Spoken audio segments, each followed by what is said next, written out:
వాలంటీర్లకు సంబంధించి కొంతమంది డైరెక్ట్గా లోకల్గా ఉన్నటువంటి ఎమ్మెల్యేలని లేదా మంత్రులంటే వారిని కలిసి విన్నపాల మీద విన్నపాలు ఇస్తూ ఉన్నారు. ఏమని? సార్, మమ్మల్ని వైసీపీలో బలవంతంగా రాజీనామాలు చేయించారు సార్, మమ్మల్ని మరలా విధుల్లోకి తీసుకోండి, మేము సేవ చేస్తాం. దెన్ రాజీనామా చేయకుండా ఉన్న వాళ్ళు ఏమంటున్నారు? వద్దు, వాళ్ళని విధుల్లోకి తీసుకోదని కొంతమంది అంటున్నారు. ఎందుకు? వాళ్ళు వైసీపీ బ్యాచ్, వారిని మరలా మీరు విధుల్లోకి తీసుకోవటం అంటే తప్పు చేసినట్టే అంటారు వాళ్ళు. దెన్ టీడీపీ వాళ్ళు కానీ గవర్నమెంట్ ఉన్న వాళ్ళు ఏమంటున్నారు? ఏమ్మా, మేము చెప్పాం కదా, ఎవరైతే రాజీనామాలు చేస్తున్నారో మీరు ఇబ్బంది పడతారు, రాజీనామా చేయకుండా ఎవరైతే ఉంటారో వాళ్ళు మేము కంటిన్యూ చేస్తాం, మీరు రాజీనామా చేయొద్దని చెప్పాం. దెన్ 2 లక్షల మంది మా మాట విన్నారు, అలా ఉన్నారు. దెన్ వాళ్ళ సేవలు వినియోగించుకుంటాం. ఇప్పుడు రాజీనామా చేసిన వాళ్ళలో వైసీపీ తరఫున ప్రచారం చేసింది 8,000 మంది, భయపడి రాజీనామా చేసి సైలెంట్గా ఉంది 8,000 మంది. మాకెట్ట తెలిసిద్ది? ఓ పని చేయండి, ఎవరైతే ఇప్పుడు మమ్మల్ని విధుల్లోకి తీసుకోండి అని అంటున్నారో మిమ్మల్ని బలవంతంగా ఎవరు రాజీనామా చేయించారు వారి మీద వెళ్ళి కేసులు పెట్టండి. కేసులు పెట్టి ఎంతమంది కేసులు పెట్టారు, ఎవరి మీద కేసులు పెట్టారు అన్నది మా గవర్నమెంట్ చెక్ చేసింది.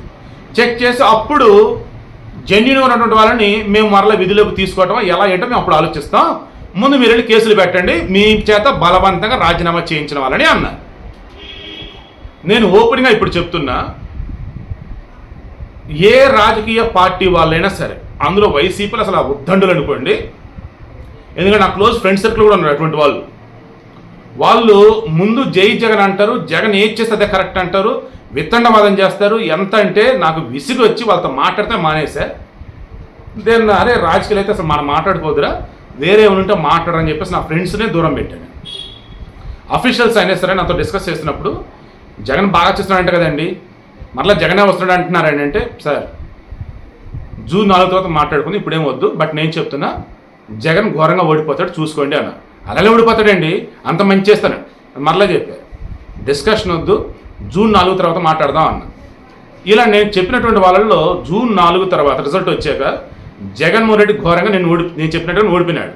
నేను చెప్పినట్టు నథింగ్ బట్ జనాలు అది ఓటింగ్లో చూపించారు. నేను జనాల స్పందనని గమనించి ముందు చెప్పాను అంతే. నేను ఎవరికి ఫోన్ చేయాలి, నాకు ఎవరికి ఫోన్ చేయాలి, బట్ నేను ఒకటి అనుకున్నా, వీళ్ళు ఎక్కడప్పుడు ఫోన్ చేస్తారు నాకు, నువ్వు చెప్పిందే కరెక్ట్ శివప్రసాద్, మేమేదో అట్లా అనుకున్నాము, మాట చెప్పాలంటే పైకి అలా అన్నాం కానీ మేము కూడా కూటమిగా ఓటేసాం, జనసేనకి ఓటేసాను, నేను టీడీపీకి ఓటేసాను, బీజేపీకి ఓటేసాను, ఇలా చెప్పేవాళ్ళు ఉంటారు అనుకున్నా. ఎగ్జాక్ట్గా నా క్లోజ్ ఫ్రెండ్ సర్కిల్ ఒకటి తగిలాడట. ఓటింగ్ రోజు, పోలింగ్ రోజు మా ఇంట్లో అందరి చేత కూడా నేను వైసీపీకి వేయించానని చెప్పినాడు అతనే. ఎందుకంటే జగన్ వల్ల నాకేం నష్టం జరగలా, వైసీపీలో మేము ఏం ఇబ్బంది పడలా. నువ్వు కాదురా బాబు, రాష్ట్రం అంతా ఘోరంగా ఉంది కదా, రాజధాని లేదు, ఉద్యోగాలు లేవు, దిక్కుమాలిన మద్యం దొరుకుతుంది, రోడ్లు అధ్వానం ఉన్నాయి అంటే అవన్నీ మాకెందుకు, ఇలాగేనాడండి.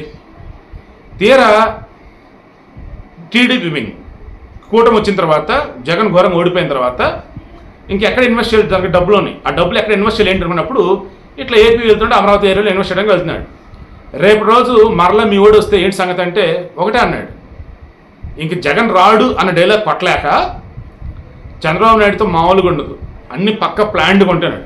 ఎంత ప్లాన్డ్ కూడా మీ జగన్ పెంట చేసేది 5 ఏళ్ళు అన్న, ఇక్కడి నుంచి అలా ఉండదులే అని చెప్పేసి మళ్ళీ ఆవేలు. సో ఇదంతా ఎందుకు చెప్పానంటే, ఇప్పుడు ఎవరైతే రాజీనామా చేసి మమ్మల్ని బలవంతంగా రాజీనామా చేసి మమ్మల్ని మరలా విధుల్లో తీసుకోవడం చెప్తున్నారో అందులో ఆల్మోస్ట్ చాలామంది ఇదే కేటగిరీ బ్యాచ్.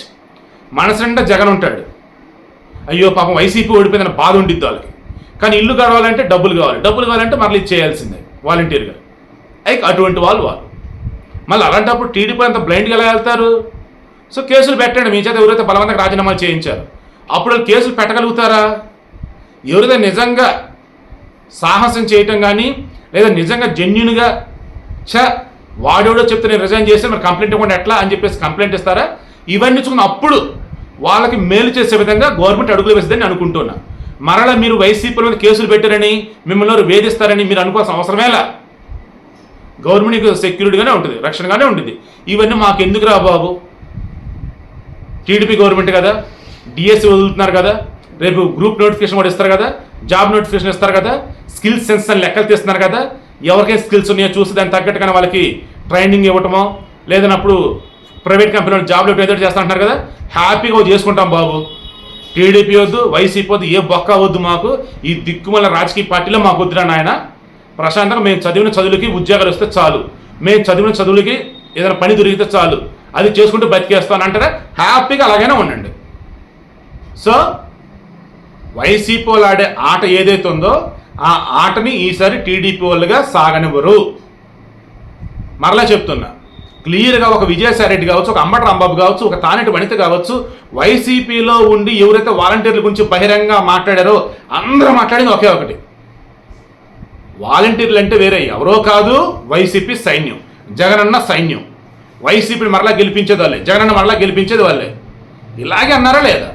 వాళ్ళలో ఉన్నటువంటి వాళ్ళలో 90% మన వైసీపీ కార్యకర్తలు అని చెప్పేసి విజయసాయి రెడ్డి 2019 ఎన్నికలైన మరుక్షణమే చెప్పున్నాడు. ఇంకా ఎలా బ్లైండ్గా వాలంటీర్లని తీసుకోవాలి చెప్పండి. ఉన్న వాళ్ళని కూడా ఫిల్టర్ చేయాలని నేనైతే అంటున్నా. ఆ రకంగా ఫిల్టర్ ప్రాసెస్ జరిగిద్దని కోరుకుంటూ ఉన్నా.